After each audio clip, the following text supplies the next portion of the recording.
मैंने अपनी स्कूलिंग 12 सालों तक भारत के 4 अलग अलग प्रदेशों के बोर्डिंग स्कूल्स में रहकर की। इन 12 सालों में हुए अनेकों किस्सों के पिटारे में से कुछ किस्से और कुछ कहानियां अपने इस चैनल के माध्यम से साझा करना अपना सौभाग्य मानती हूँ। नमस्कार, मैं क्लैरिस आपका कुछ किस्से कुछ कहानियां में स्वागत करती हूँ। पिछली 5 कहानियां मेरी जिंदगी की अनेकों कहानियों में से ही हैं, जिन्हें आपने भरपूर प्रेम देकर मेरी कहानियां सुनाने के उत्साह को बढ़ाया है, जिसके लिए मैं हृदय से आपकी शुक्रगुजार हूँ। चलिए आज की कहानी के लिए चलते हैं महाराष्ट्र के एक छोटे से कस्बे लासलगांव में, जो प्याज के निर्यात के लिए आज भी जाना जाता है। इस कस्बे में आज के दिन तक वो हॉस्टल मौजूद है जिसकी बात मैं इस कहानी में करने जा रही हूँ। बात उन दिनों की है जब मैं इसी हॉस्टल में यही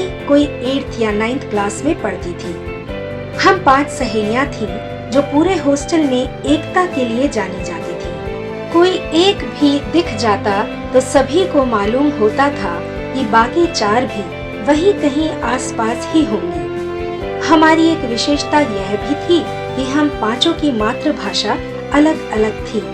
एक गुजराती, एक मराठी, एक बंगाली, एक कोंकणी और मैं हिंदी। क्योंकि यह एक मिशन स्कूल था तो हर शुक्रवार शाम से शनिवार शाम तक प्रार्थना का माहौल रहता था। एक शुक्रवार जब सभी लड़कियां प्रार्थना के लिए तैयार हो रही थीं, हम 3 सहेलियां किचन में अपनी और 2 सहेलियों को उनका काम खत्म करवाने में सहायता कर रही थी, जिसकी वजह से हम 5 लेट हो गयी। जल्दी जल्दी काम खत्म करके हम फर्स्ट फ्लोर पर अपने अपने कमरों में तैयार होने के लिए भागी, और जब तक तैयार होकर लौटी तब तक वार्डन हमें लॉक करके बाकी सभी लड़कियों को प्रार्थना के लिए ऑडिटोरियम में ले गई। हम 5 ने सजा से बचने के लिए सोचा कि हमें कुछ भी करके ऑडिटोरियम पहुंचना ही होगा।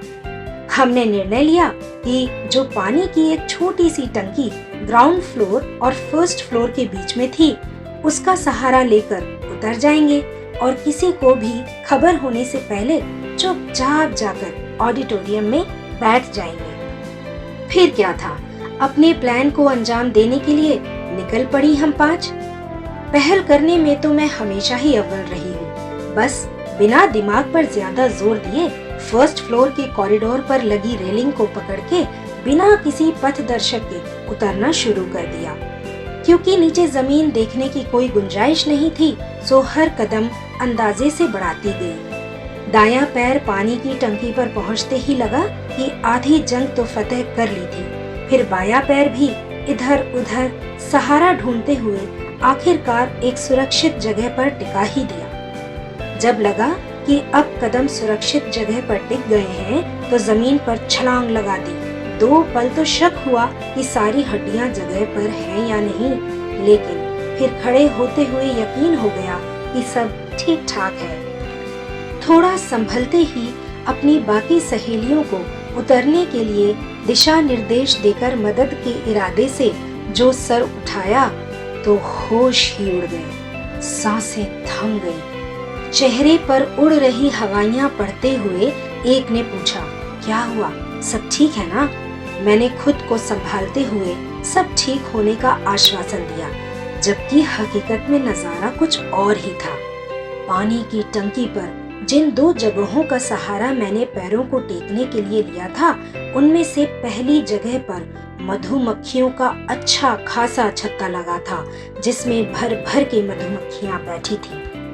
वो तो खुदा की रहमत थी कि मेरा पैर उस छत्ते को छूने से बाल बाल बच गया, वरना अनहोनी का होना तो लगभग तय ही था। अब यदि मैं अपनी सहेलियों को यह बात बता देती तो वो उतरती तो जरूर, लेकिन टेंशन में आकर उस छत्ते को छू बैठती और मुसीबत को बिन बुलाए ही न्योता मिल जाता। इसलिए मैंने ठान लिया कि उनको बिना कुछ बताए नीचे आने में मदद करूंगी। फिर मैंने उनसे बस इतना ही कहा कि मेरी बताई जगह पर पैर रखकर उतरती जाना। मेरे बताए दिशा अनुसार अगली सहेली जब नीचे उतर आई इससे पहले कि वो ऊपर देखती, उसको मेरी बात चुपचाप बिना रिएक्ट किए सुनने को कहा और पूरी बात एक सांस में बता दी। उसने जब धीरे से नजर उठाकर छत्ते का साइज देखा तो अपने चेहरे के हाव भाव बड़ी कठिनाई से संभाले और मुझ पर भड़कने ही वाली थी कि तीसरी सहेली ने ऊपर से आवाज लगाई, अब मैं आ रही हूँ। हम दोनों ने बस हाँ में सिर हिला दिया और फिर जो दूसरी सहेली के उतरने के वक्त किया था वही तीसरी, चौथी और पांचवी के साथ भी किया और पांचों नीचे उतर आई। फिर चारों ने मुझे इस कदर घेर लिया मानो ऊपर ही पहुंचा देंगी। फाइनली हम खुश थे कि हम सही सलामत नीचे उतर आए थे, लेकिन यह खुशी चंद पलों की मेहमान निकली। वजह आगे की कहानी में जानेंगे। अब दबे पांव ऑडिटोरियम पहुंचे जहां प्रार्थना में सभी ने आंखें बंद कर रखी थी। बस यही सबसे सही मौका था कि हम ऑडिटोरियम में बैठ जाते और किया भी हमने यही। मैं कतार में सबसे आगे और हम सब व्यवस्थित तरीके से एक कतार में चलते हुए उस पंक्ति में जाकर बैठ गए जिसमें एक बेंच पर कोई एक ही महिला बैठी थी। सबके साथ हमने भी प्रार्थना में हाथों को जोड़कर आंखें बंद कर राहत की सांस ली कि अब किसी को कुछ पता नहीं चलेगा।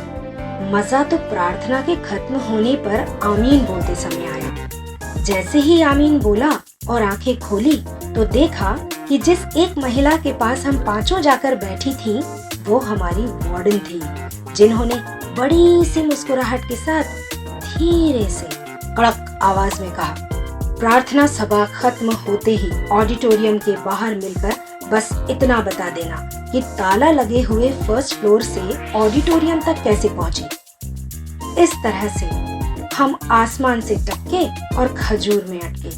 आपको क्या लगता है वापस हॉस्टल पहुंचने के बाद हमारे साथ क्या हुआ होगा? कमेंट बॉक्स में आपके जवाब का इंतजार रहेगा।